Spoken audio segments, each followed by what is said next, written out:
My name's Eddie Winters. You're tuned into the Rock and Roll Coup d'etat. Jeremy Wheat, I'm excited. We've got a wonderful guest joining us on the program this morning. We've been talking about it all morning long. A Grammy Award nominated producer, a historian, an author, a musician. It is my great honor to welcome our next guest, Mr. Andrew Sandoval, to the program. Andrew, how you doing this morning? Oh, I'm doing great. So happy to be with you, Eddie. Oh, thank you so much for joining us. We're excited. We're huge fans of the work that you've done over the years, and of course, we've been talking about the Monkees and a lot of different groups. You've done a lot of work, extensive work, both in the research field, but also doing re-releases and compilations and whatnot. And the most recent thing that I've seen is the upcoming re-release on Blu-ray of the Monkees television series, along with some extras like Head and things of that nature. Can you tell us a little bit about this project you're working on now? Yeah, sure. It's the 58 original episodes that ran from 1966 to 1968 of the Monkees TV series, fully restored from original 35mm negs and also from interpositives, the finest film sources we could find. In fact, we found film sources for every single episode, as well as a bunch of extras, including the TV special they did in 1968 called 33 1/3 Revolutions per Monkey, which we've found outtakes from. Their feature film Head, which was written and produced by Jack Nicholson with Bob Rafelson. And we've also found outtakes from that are going to be included. And there will also be extras on one of the discs that will include a lot of other TV appearances they made on other shows like Johnny Cash, Glenn Campbell. They're still being assembled as we speak, and we're still reviewing the episodes. So it's quite an exciting project, probably the most important project in the Monkees reissues for about 20 years. Wow. How long has this process been, how long? When did you guys start on this? Well, not long ago as far as the actual film scanning, because they're all being scanned in at 4K resolution. Right. That in itself is a whole separate process. The real thing was that it took years and years and years of getting everybody to the table to make this happen, because Sony Pictures controls the syndication rights to show the program on television worldwide, and Rhino controls the rights to show the program in movie theaters and also to put it out in home, what they used to call home video, but now streaming and DVDs and things like that. Right. So in order to get access to the films, everybody had to be cooperative, and also the cost of doing this is about $300,000 just for the 58 episodes. So to invest that amount of money, which is the most money that's been invested in the Monkees 1968, I'd say, that took a number of years. So it's been it's like a continuum of the stuff I started in 1989 on the Monkees, just kind of kept going at it, and now nearing their 50th anniversary, which is coming up next year, we have a lot of goodies in store. It's exciting. Andrew, this is Jeremy. Hi, hey, buddy. Jeremy, how are you? Very good. Now, I'm sure there's something that all of our listeners have on the tip of their tongues right now, and I speak for them. They all want to know, is the last episode of the Monkees, Frodis, going to be restored in its pristine glory? Because I remember when the DVD versions of the episodes came out, there was a very grainy transfer of that. Yeah, I can confirm that we found a much better film element for that. I've seen the restored version of it. I viewed it a couple of weeks ago, and it looks fantastic. Oh, boy. In all its color-corrected majesty. It's not all red looking like the old one. And it looks simply incredible. All the episodes I've viewed so far, and I haven't seen all 58 yet because they're still working through them. It's a laborious process. Yeah. But everyone I've seen has been a huge improvement over the old set, because those transfers were done 20 years ago. A lot has changed as far as the way the film is handled and done with the scanning and everything else. There's a lot more that can be done. We've also found the original non-broadcast version of the pilot in 35mm. So I haven't seen that yet, but I'm really excited about that. With the manager who they wrote out of the series? Yeah, it's with the manager and also with the Boyce and Hart demo music in it, and a few other different opening titles and different end titles. It's quite a different version than what was broadcast on TV. They actually reshot all of the musical sequences for the one that was done on TV because Michael has a different guitar. Oh. That's how you spot the difference. I mean, it's incredible. I also, I saw some of the, I guess as a little demonstration of just showing the clarity of this Blu-ray versus the old kind of blown out transfers, and it looks incredible. I mean, it absolutely looks, almost modern looking with the clarity, and it's such an exciting process to be going through. What with the audio and with the video restoring it? What can you tell us a little bit more about the process of taking an older product like this and then kind of peeling back the layers to make it look up to date and modern? Yeah, I mean, I can give you a sketch of it, which is basically that the Monkees television series was shot on 35 millimeter for the most part. There were some elements of it that were done on 16 that were blown up to 35. We've gone back and looked for all of the original films, the first state version of them with the original music, because the music was changed 3 times for some of the episodes. And in every case, we're trying to match what was originally broadcast between 66 and 68. We're also going to have a section in the DVD where we're going to have some of the other rerun songs over the old pieces of the series that they did. So we will be allowing for that. I can't tell you specifically which ones yet because we're still working on gathering the audio materials, but that's the process is finding the films. We went through tons of boxes that were stored in underground storage in Kansas City for 30, 40 years and looking for outtakes. As far as the audio is concerned, Sony did a long process of archiving all of the what they call DME tracks, dialogue, music, and effects tracks. So they have those. In some cases, those don't have the correct music, so I'm sort of quality controlling that stuff as far as making sure that you're hearing all the first run stuff, and then when we find some of the later run stuff that we're setting that aside to maybe put on as a bonus feature. So that's really the thing. I mean, there's a more technical aspect to it that the color correction stuff, but that's all really done largely in the scanning process by computer now. When we did this 20 years ago, it was all done by hand, going through a Rinks and Intel. So it's quite different from what we did before. Now, Andrew, would I be oversimplifying to have arrived at a conclusion that when the original episodes aired, they would use an inventory of tracks that would, say, include LP tracks or something like that, maybe like a non-single type of thing, and then later on when it went into syndication and reruns, they would maybe replace those songs with Clarksville? Actually, it's not oversimplification, but it's also not entirely correct. What happened was the show, as it ran, was originally supposed to have a couple of new songs every week, but when Last Train to Clarksville was a hit, which was released in August of '66 and then became a big hit through September and October, to promote that song, Clarksville appeared, I think, 5 or 6 times in totality in the show. Wow. When the show was shown in the summertime and repeats in the summer of '67, they had a new album out called Headquarters, so they replaced a bunch of the songs that were the romps that didn't have lip movement with things off of Headquarters. And then again in 1969, when the show came back in September and was a Saturday morning rerun favorite basically through to 1974, they replaced a lot of the music with, again, in those romp sequences, with stuff from Monkees Present, Changes, and just without kind of rhyme or reason. It's hard to know what the methodology was. There's very little paperwork regarding that, but it's an interesting potpourri, and in some cases there are unique mixes for a lot of this stuff. So it's exciting, and a couple things like Steam Engine and Apple's Peaches, Bananas, and Pears were never initially issued on the Monkees' original records then, so they were unique to the TV soundtrack. Ooh. But later came out on Missing Links and these other records that I've worked on. Right.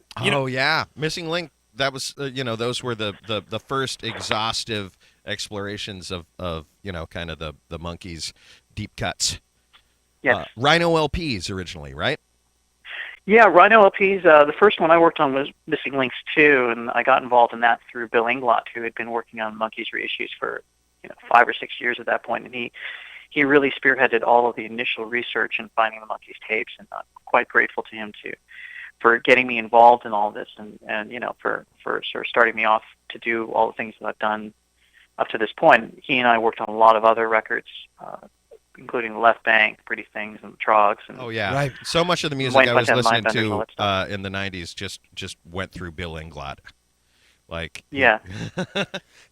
Andrew, you did a book in about, I guess, 10 years ago now. It's Yes. kind of considered almost the Bible for the Monkees. It's the day by day story of the Monkees.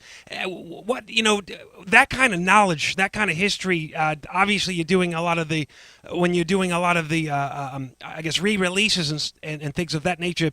How did you get into these day by day accounts of figuring out when they were recording or shooting? Tell us a little bit about that process, because this is such a huge book, and it's been so for the last decade now. Yeah, the process was about a 15-year research process, because it just was painstakingly going through in real time every Monkees session tape, which I got access to Wow. through Rhino, and listening to conversations they had in real time, taking all the dates off of the boxes, and then going to the Musicians Union and researching all of the AFM contracts that I could get, and then going to RCA, or its successors in interest like BMG, and looking at all the recording worksheets that they had, which included some stuff that I couldn't find in the other two resources, being the tapes and the union contracts. So I had all this recording information, and then I started to meld it together with information I found from contemporary press, which would be weekly stuff that was in British music papers like New Musical Express, Record Right. Mirror, Melody Maker, those sorts of things. And then also the ephemeral press of the time, which was T magazines, which were monthly, which were mostly dated about 3 months in advance of whenever the actual information in it was put in. Right. So, you have to take all that teen magazine information with a grain of salt, but there are some interesting details. So I managed to basically merge all of this stuff together into this day-by-day format, which was really pioneered, I think, by Mark Lewison, who did the amazing Beatles books. And Right. he was Yep. really my big influence. I met him in 1987, and I just thought he was a fantastic person. I loved what he did, and as a Monkees fan, I thought it would be great to see a book like that on the Monkees. And it took a lot of painstaking research. It just, this was pre-internet when most of this was done, yeah, and as I was finishing the book, a lot of newspaper archives went online, but primarily I sat in libraries or also did interlibrary exchanges to get at, for instance, all the tour dates they did in 1969. Right. It was a great process. I really enjoyed it, and it was very satisfying to see it all come together. I hope that someday I will revise the book. I have substantial amount of information even just sitting in front of me that needs to be put into the book. It's just finding the time when there are so many other activities like the Blu-ray at the Monkees' 50th anniversary to do, Now you did a Bee Gees day-by-day story. That's correct. As- that's the as- second book I did. as well, but I would imagine that you didn't have such high access to the Bee Gees archives. So was the process of culling all the information for that any different? It wasn't any different, actually. The only difference was that because of the internet, I was able to look at a lot of newspaper archives. Okay. And in general, I don't take the internet as a basis of research. I take it as the basis of access to primary source material, which would be original newspapers and documents and things like that. That's what I'm always looking for, is original tape boxes or documents, things that are irrefutable, not A scan. not necessarily You not want, necessarily first-person interviews even. Those can be helpful, but they're not always accurate. Right. Wow. I kind of look at it like, you're almost like the Indiana Jones of Yeah. of 60s A bit. pop music, 70s pop music. Going into seeing some of these, in the process of doing the reissues and getting a hold of the actual tape boxes and looking at this stuff. Is there, what goes through your mind when you're sitting there? I would be freaking out. I would be like, wow, I can't believe I'm holding these tape boxes. How do you contain yourself and keep cool doing all of this work? That's an interesting question. I don't quite know. I think that I live in a very bizarre reality in which all this stuff is sort of just passed through my hands, and I'm quite grateful for it. Right. Because the music means so much to me. But I'm also a historian, so I realize that I've got a duty in this, and part of the duty is also dealing with the original artists and trying to get things out and get things released that you can't without their approval. So it's sort of, there's a psychological component to it as well, with trying to convince people to do things that I feel are in the best interest of music fans and music historians, and they don't always coincide. I can be at odds with my favorite artists. In fact, oftentimes I am. But I don't go in to become best friends with people. I go in to preserve their history. Right. And if friendship arises out of the ashes, then that's a happy coincidence. But it's not always the case, and that's not why I'm there. I didn't dream of living in the beach house with the Monkees or anything like that. I just coincidentally got involved with them, and then have been inextricably linked with them now for 25 years. Right. So. With the re-release of the Monkees catalog, I mean, you've done extensive work on obviously the headquarters sessions and the more recent releases of these records. Was the process? I mean, a lot of it going in and getting these tapes and then and figuring out what outtakes and what to include and what to not include. How much of that backlog has been released and included, and how much still remains unreleased? I'd say about 90% of the Monkees' recorded music is out in large part. As far as stuff that's finished, there hasn't been a lot that's been held back, especially with all of these handmade 3 CD deluxe editions of the album, right. Starting with Birds, Bees, and the Monkees. We really sort of given everybody what they want. And it's been interesting because some people would say that's too much, but for a lot of fans, it isn't. It's exactly what they've been craving, and it's also painted the Monkees in a much different light historically than they would have otherwise. Had all of this other material not been issued, I don't think that they would be held in as high esteem as they are today, because it's given people a much greater understanding of what they did and how impressive the dynamic it range, was, in such a short amount of time. Also, I think with you in these archives, I feel like we as fans of 60s music and the Monkees specifically have a representative in you, at least. I heard that in one of your roles as the Monkees road manager, like they asked you, like, well, what should we put in the set list?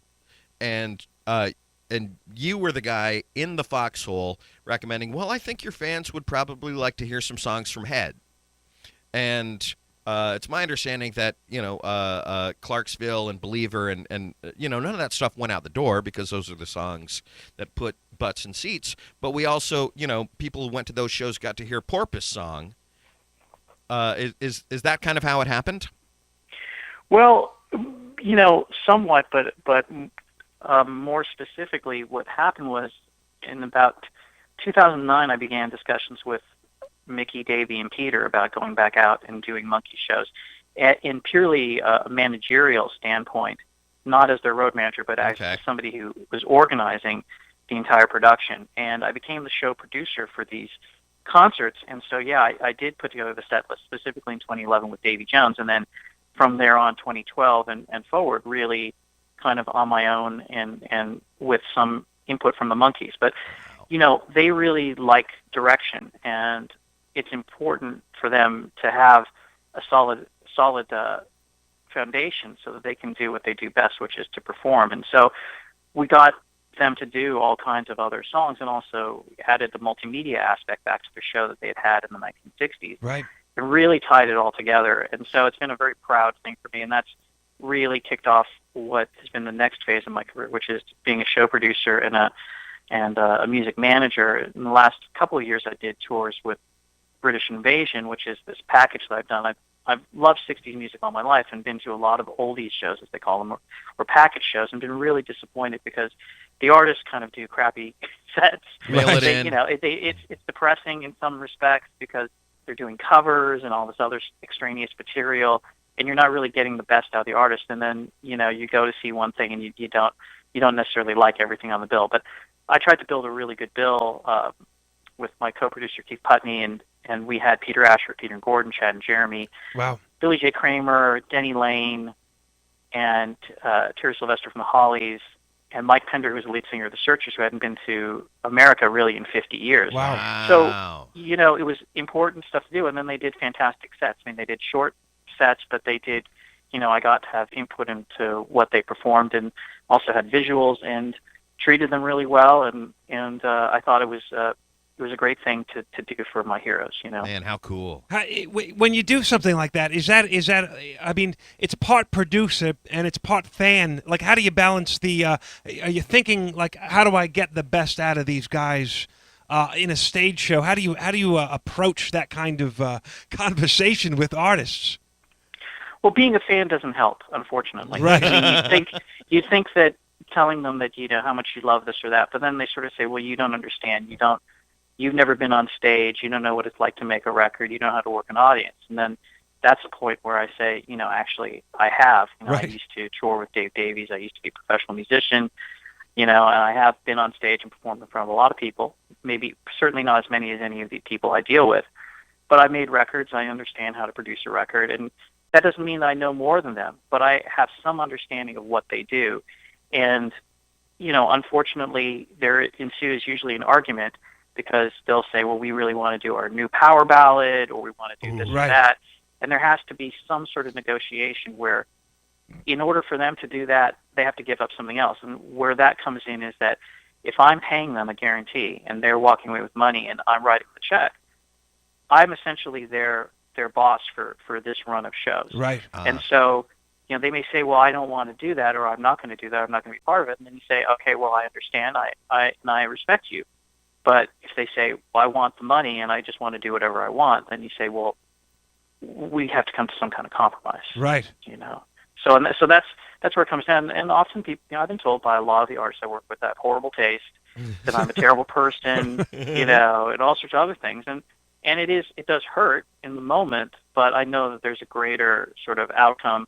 And at the end, usually they're fairly happy because a lot of it is nerves and insecurity. Once you get in front of an audience and perform some of these amazing things that they haven't done in a long time, right. There's a lot of adulation and regard for it. So and then once they get their new power ballad squeaking through to tepid applause.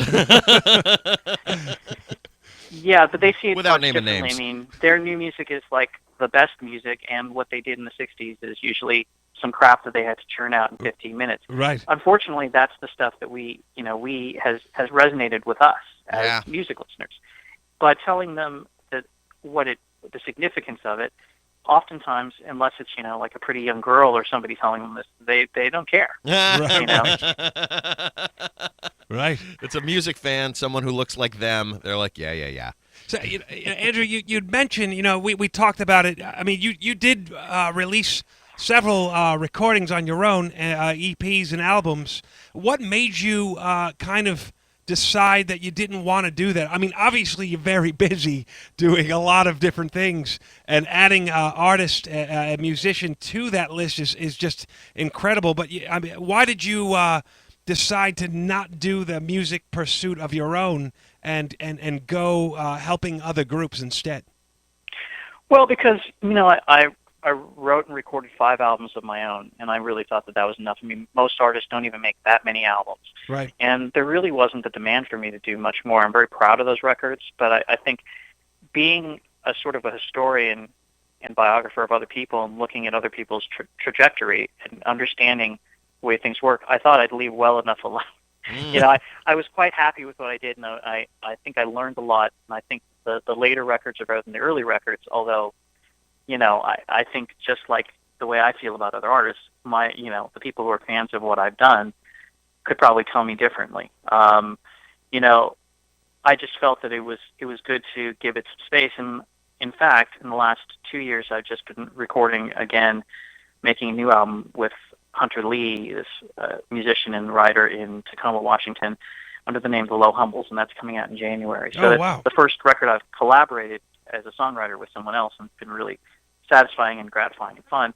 But, I think that there's so much music out there, and just to churn out stuff when there's no demand is that's difficult. Right. You can't do it, So I have a sense of reality in my life. Yeah. Sure. Not me. I don't. But no. Good. Well, you dream for all of us. That's what we need. That's my one responsibility on this program. I was gonna say, I mean, doing the records that you've done and doing. I mean, there's a lot of great groups that you've worked with, and I would love to kind of do a little bit of asking you a little bit about this and that. Obviously, Big Star and the Chris Bell records. Do you have any recollections from working on those reissues of those albums? Yeah, I've got a tremendous amount of memories.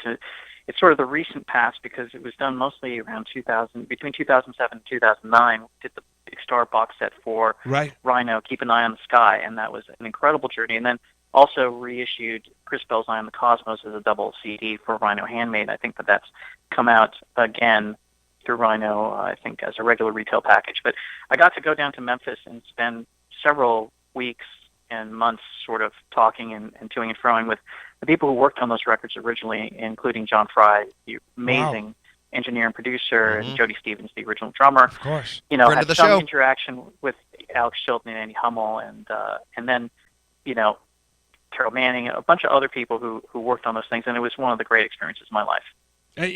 Just amazing to be able to go to. You were at Ardent, I assume, when you were doing some of this work? Is that right? Yes.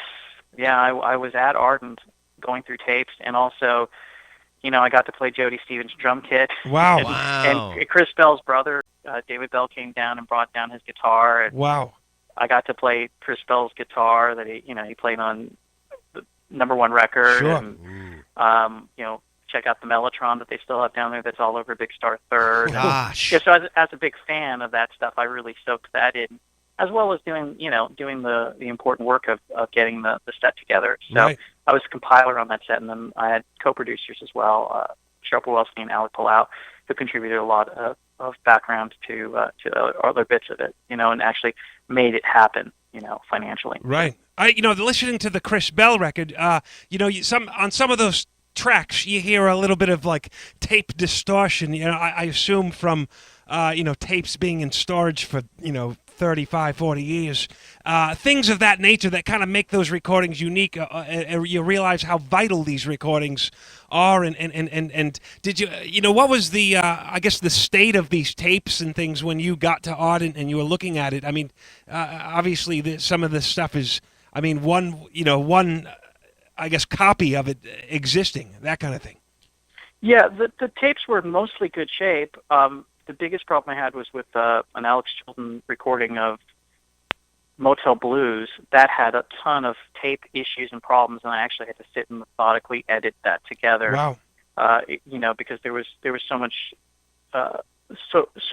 tape damage on that, but got it together. And actually, the biggest praise I think I've ever had in my entire career was John Fry, who did all those original recordings, telling me that he had never heard the stuff sound that way, and he heard things in the recordings he never even heard when he originally engineered them, and that just, really filled my heart with a lot of warmth. I just I enjoyed my experience working with him so much, and I miss him, and I was so sad when he passed away this past December. Yeah.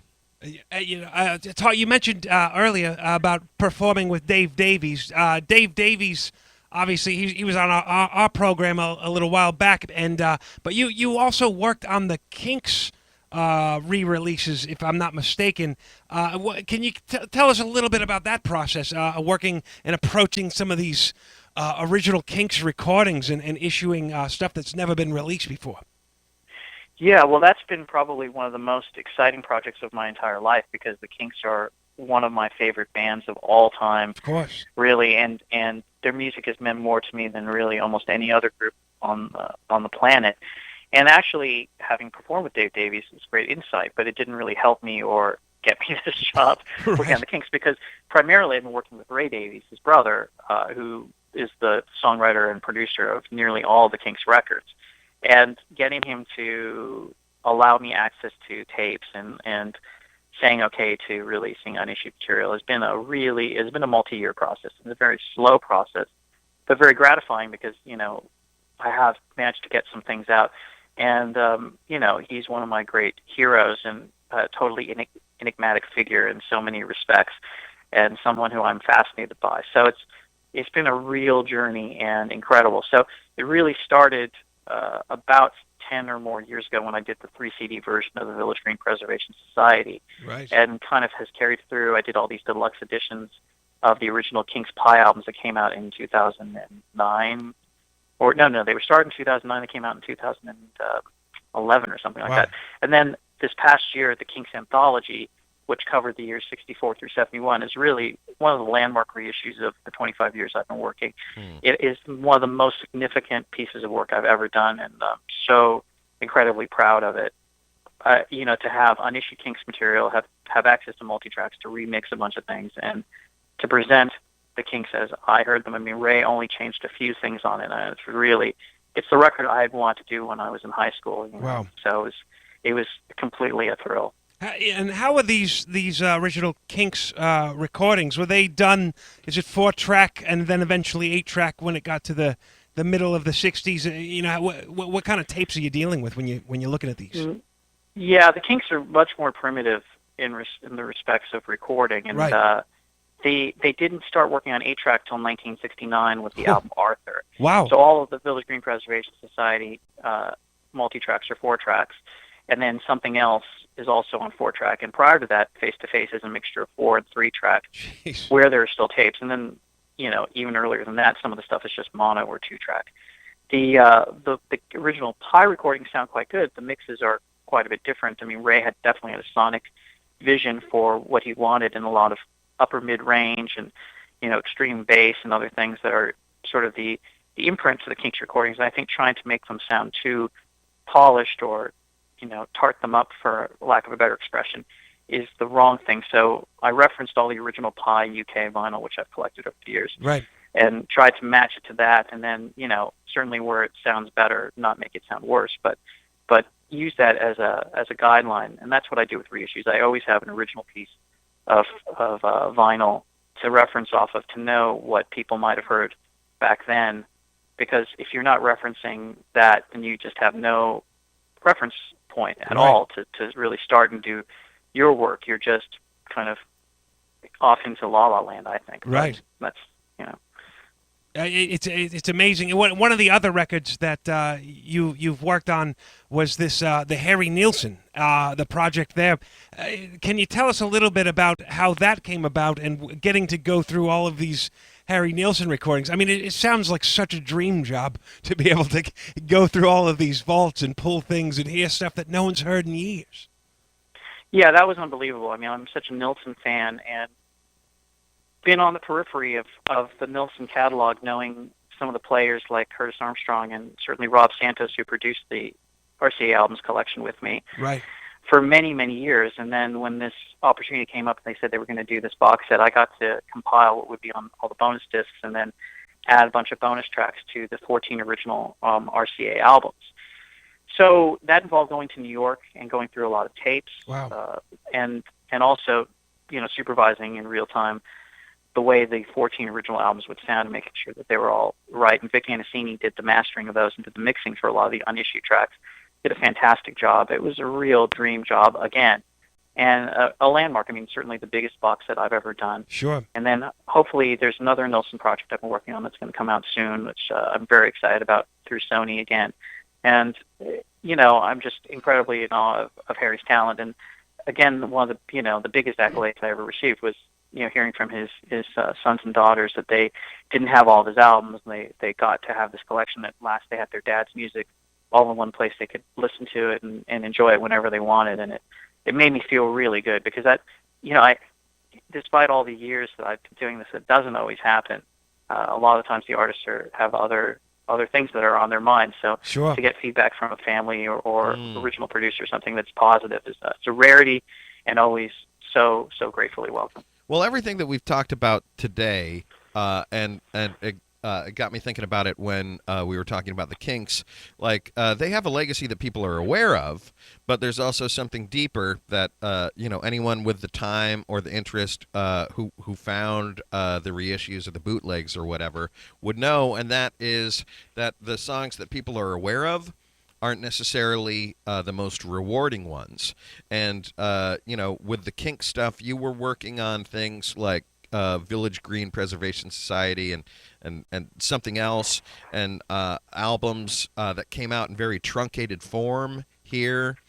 some with like vastly different running orders and things like that. So you kind of got to be the gatekeeper of all of these things, which I think have really stood the test of time. And so when fresh ears hear them, that's amazing. And with Nilsson and the Monkees, you've done the same thing. These are really precious archives, and you've had these sacred texts, but you haven't kept them like in the highest level of the chapel. These are now out there, and people can enjoy them just as we have for years. And I think that's great, Andrew. Well, thank you so much for saying that. I mean, it's an incredible honor to be able to work with that material, and also an incredible duty to sort of get it out there and bring it to light. I certainly never feel that it's something I want to hold close to me and not reveal. And if usually there are artists between the consumer and the art that have to be assuaged or convinced to do it, then that's really where I come in. I mean, I see myself as more of an organizer, with this material. I mean, I'm not any kind of genius. I take a very methodical approach to everything I do with regard to this work, and a very thoughtful one, and also one approaching it sort of as a fan as well, as far as, the passion level that I have for it. So, and then I have to take off that cap and go and deal with the artist, and that's a totally different maneuver.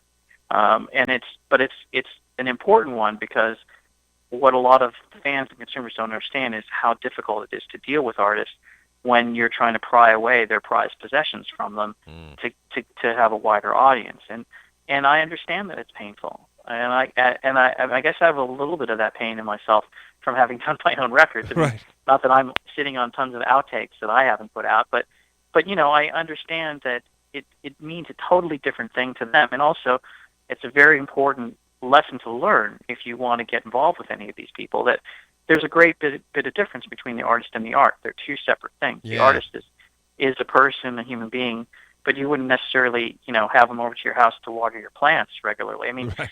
they have a totally different protocol and set of standards for their lives. And a lot of it has to do with, with whatever mode they were in when they made these records is probably totally different than where they're at today. So you have to have a lot of sympathy and feel, like understanding towards them in order to extract what is important for all of the rest of the world to hear. And sometimes that's painful, and sometimes they're unhappy, and sometimes it's quite positive, but it's just important stuff to do. And I'm quite grateful. I'm very blessed to have got the opportunity to work with so many of the important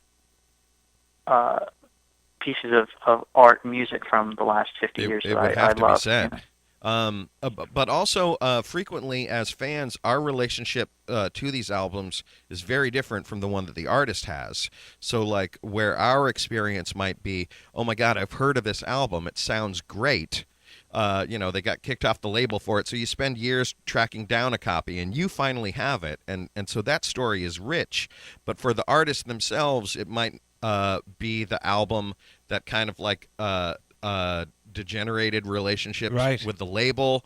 It was reviewed poorly. It was buried in distribution, and so they have like a different attitude towards it. And you're the one going like, yeah, but it's really great, and people will like it, and that might take some convincing on your part. Oh, it takes a lot of convincing, and I guess one of the best examples of this is the Bee Gees' Odessa album, which I championed for Right. many years. One of my favorite albums of all time. I course. listen to it every month, like whether I One want that to I- or not.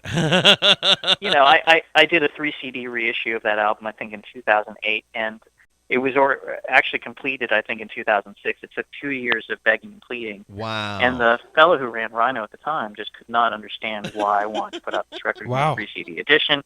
He kept coming to my office and asking, and it really, I think, in some cases cooked my goose there, because I was so into doing this.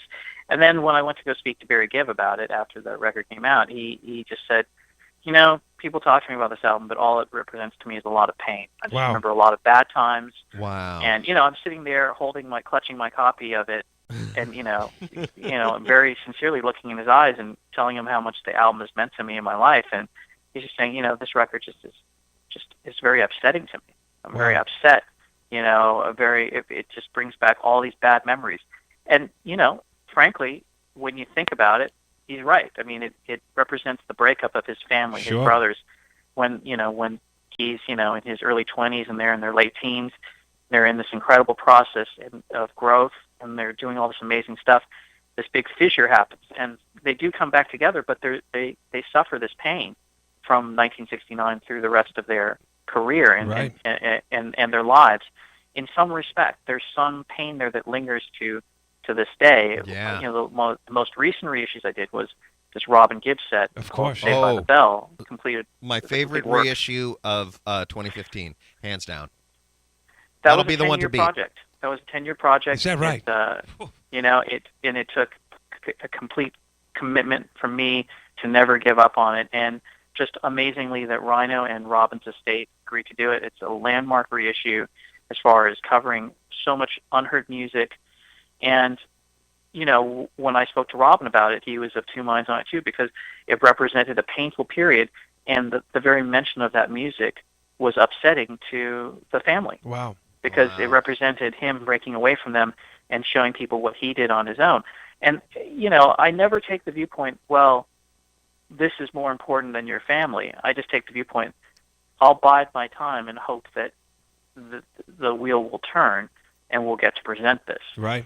I'm sympathetic to people. I understand the pain that they go through to create what they do, and it's a really difficult process when you're wresting stuff from your soul, or the stuff comes to you very easily, like it did for Robin. He was so prolific, but then by presenting to the public, it created all this pain and problematic dealings with his family.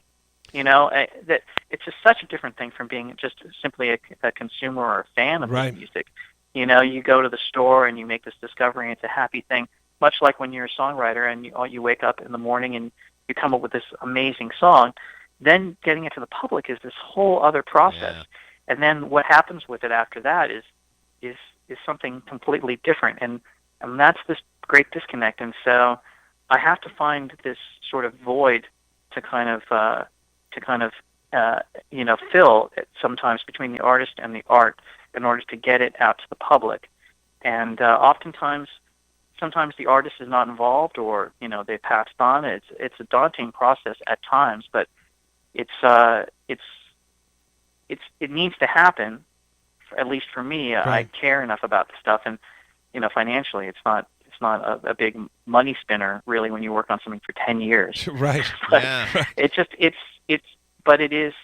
important stuff to do, and but the art is what's important, not me. Right. That's the important thing, is the art. It seems like such a delicate balance, because not only are you're dealing with the music and the archival kind of aspect, of the historian aspect, but then you're really dealing with when you deal with the artists, their emotions and their connection to the actual music on a whole other level, and it seems like you have to kind of balance these relationships of the fan and the historian with someone who's compassionate about their experience. And I wanted to ask, what do you think for you was probably the hardest project to work on for you personally, having to deal with a lot of what we're talking about? Is there anything that sticks out in your mind? Robin Gibb, Bee Gees, certainly difficult, because I love the music so much. Right. And my experiences with Barry and Robin were fantastic, as far as just great people to talk to and other things. But they were so much more focused on what they were going to do next. Right.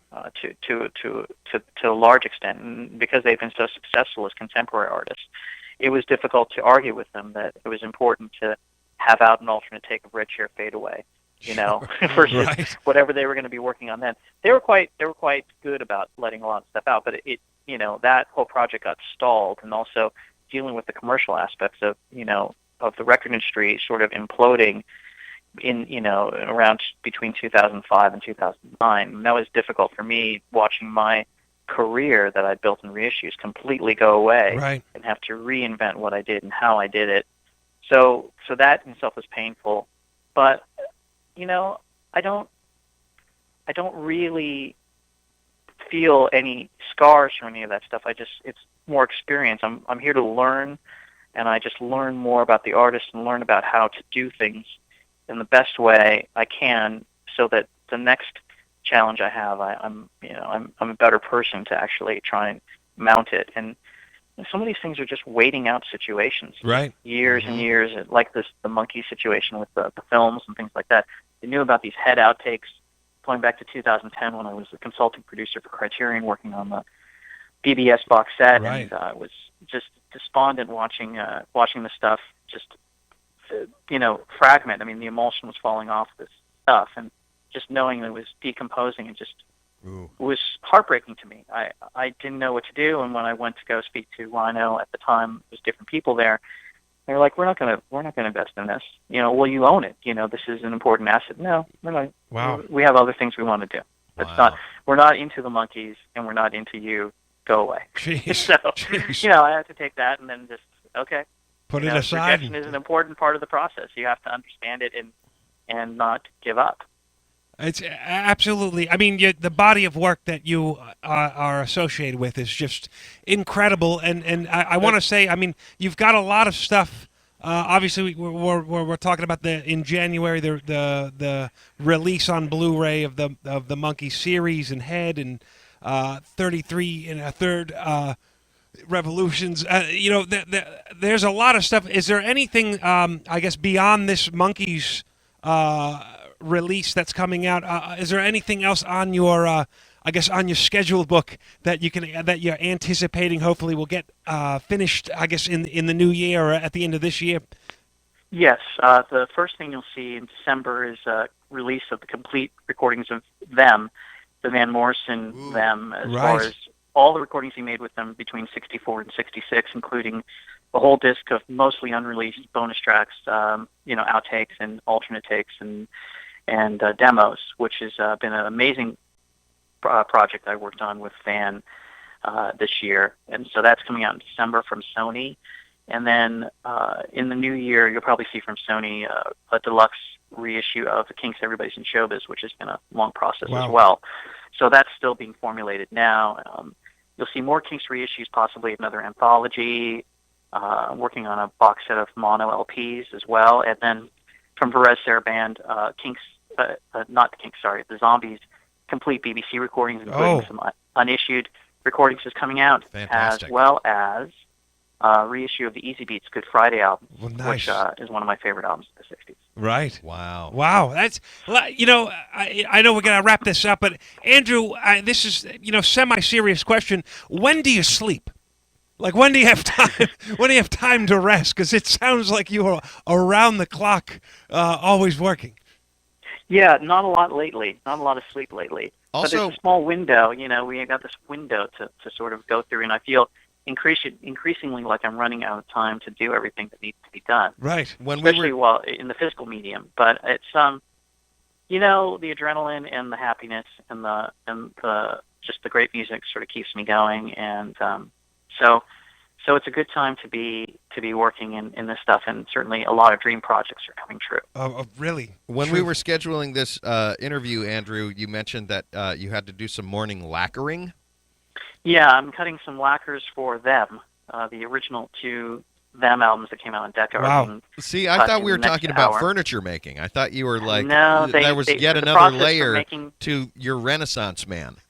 No, that would be Mickey Dolenz, the furniture. But and that was the joke that I made to Eddie. I'm like, maybe he's making some coffee tables with the Dolenses. I would love that. Yeah, I would love that too. But yeah, the process to make a vinyl LP is that you have to cut a lacquer, and then the lacquer goes into a bath, and then it's electroplated, and then they make a stamper, and and you go from there. It's a long process, so you have to do it in the morning so that the lacquers get overnight, put in the bath right away, and the grooves don't decay. Oh man, Wow. I would love There to you go. sniff those corks. I'm telling you.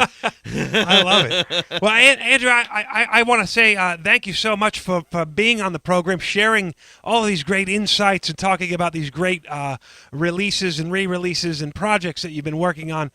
We'd love to stay in touch and have you back on sometime in the future when some more of these things get released and just share some of these great stories. It's been quite a adventure and quite a eye-opening experience talking with you this morning. Well, for me too, it really has been a great pleasure and an unexpected delight. So thank you very much. I'd love to come back. You got it. Well, thank you so much, Andrew, and good luck, I guess, for the rest of this year and next year. We're going to be we're looking forward to seeing these releases. So thank you again. Thanks, no end. Thank you so much. Take care. You got it. Bye-bye then. Bye. There it is. Andrew Sandoval.